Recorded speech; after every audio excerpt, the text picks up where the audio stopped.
Awal kisah saat acara penyerahan kekuasaan dari Sultan kelima kepada Sultan Ageng Tirtayasa berlangsung meriah namun hikmat. Sesepuh menyerahkan jabatan kepada Sultan. Aku serahkan jabatan ini kepadamu. Aku yakin kau dapat melakukannya dengan sebaik-baik. Ucapan Sultan adalah janji, dan tindakan Sultan akan diikuti oleh banyak orang. Dan keputusan serta tindakan Sultan akan menentukan nasib banyak orang.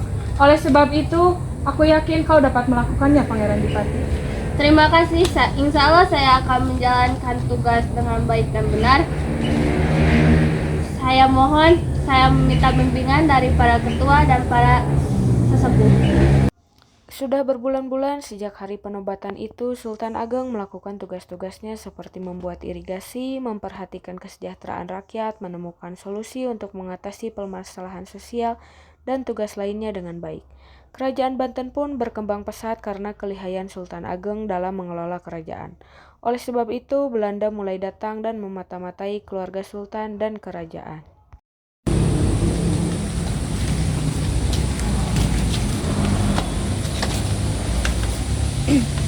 Kita harus mencari tahu cara bagaimana untuk menyerang kerajaan Banten.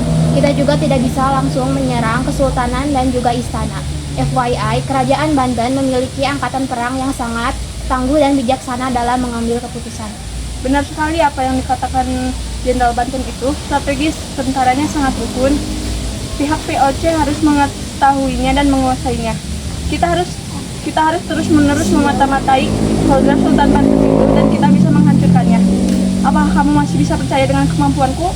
Kemudian kedua wanita itu melanjutkan aksinya memata-matai dan mencuri informasi tentang kerajaan dan keluarga Sultan.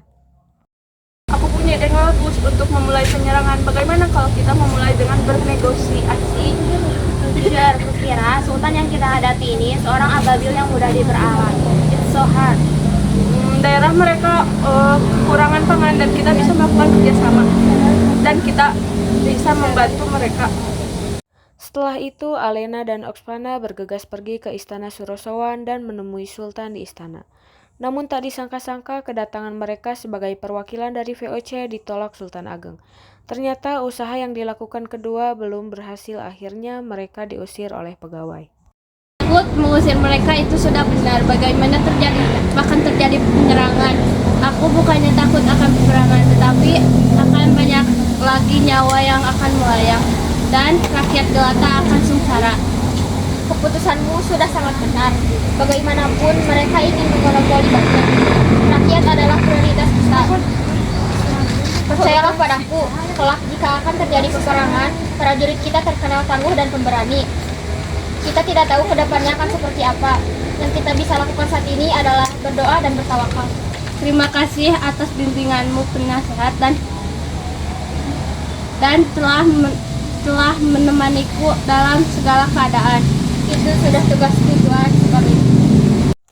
Masalah tak dapat terhindarkan begitu saja. Beberapa minggu kemudian, setelah negosiasi antara VOC dengan Sultan, segerombolan nelayan datang ke istana untuk melaporkan apa yang telah mereka alami. Ada apa, wahai rakyatku? Maaf Raja, tadi pagi ada VOC datang memblokade dan menghancurkan kapal-kapal milik pedagang asing. VOC, Sultan, bukankah mereka yang menghadap Anda waktu itu? Berani-beraninya mereka. Nasihat, kirimkan 100 prajurit dan hancurkan kapal pencakar mereka. Setelah itu, usir mereka dari benteng pertahanan dan pastikan rakyat jelata tidak celaka. Baik, Sultan. Pengusiran Belanda dilakukan oleh tentara-tentara yang Sultan Ageng kirimkan di dermaga-dermaga kerajaan Banten. Pasukan yang Sultan Ageng kirimkan berhasil mengusir kapal-kapal dagang VOC. Beberapa tahun kemudian, di ruang kerjanya, Sultan Ageng tampak sedang memikirkan sesuatu, dan kemudian ia memanggil putra-putranya. Karena kalian berdua sudah cukup dewasa, aku ingin kalian membantuku menjalankan tugas dan pemerintahan. Baik, Ayah. Dan kau, Sultan Haji, aku ingin menugaskan kau untuk menjaga kesejahteraan rakyat. Kau, Arya Purbaya, aku akan menugaskan kau untuk menjaga kedamaian rakyat. Baiklah, Ayah. Ada apa? Kenapa ekspresi wajahmu terlihat sangat kesal? Oh, siapakah kamu? Perkenalkan, aku Oksana dan ini Alena. Perkenalkan, aku Sultan Haji dari Kerajaan Banten. Aku banyak mendengar kedermawanan Sultan ini. So, apa yang membuat Sultan dermawan ini terlihat sangat kesal? Oh tidak, aku hanya teriri pada adikku karena ayahku selalu membangga-banggakan dia. Apakah itu pertanda? Pertanda apakah itu, Alena? Aku merasa meskipun kau putra mahkota, tetapi tahta juga bisa diberikan kepada adikmu. Oh, ternyata Sultan Tritayasa lebih menyayangi Sultan Arya Purbaya. Oh, benarkah? Benar sekali, Sultan. Kemarin kami memperhatikan ayah dan adikmu berbicara serius. Mengenal ayah dan adikku, mereka juga keluargaku. Pasti jika aku melakukan kebaikan, mereka akan memujiku. Dan tentang pembicaraan itu, entahlah. Karena mendengar omongan dari Belanda, Sultan Haji pergi meninggalkan mereka dengan suasana yang buruk. Rupanya seseorang mendengar percakapan mereka dan memberitahu Sultan Ageng. Apa ayah memanggilku malam-malam datang ke sini? Aku kecewa denganmu. Mengapa kau iri dengan adikmu sendiri? Dan mengapa kamu percaya dengan dua Belanda itu? Harusnya kamu lebih bijak daripada adikmu. Kan kamu putra mahkota. Tadinya aku tidak percaya dengan berita-berita yang telah aku dengar. Namun setelah mendengar cerita itu, aku sadar bahwa ayah memilih adikku sendiri. Aku akan membuktikan bahwa aku bisa lebih dari adikku sendiri.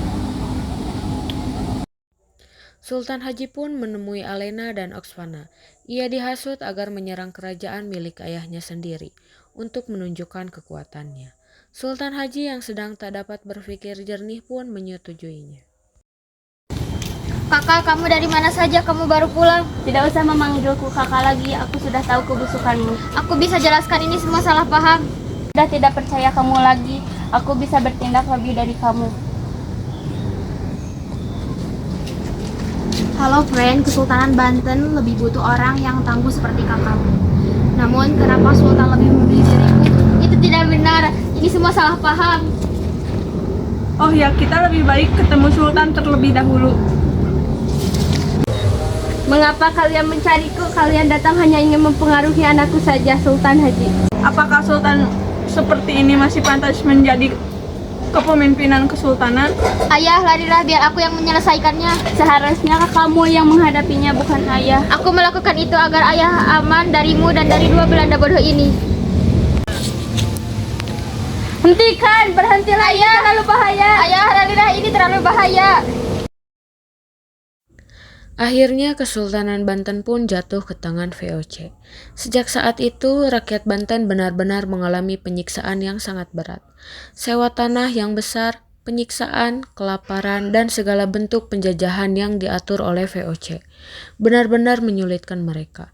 Padahal hanya berawal dari kesalahpahaman dan rasa dengki, tetapi bisa berakibat fatal terhadap orang lain.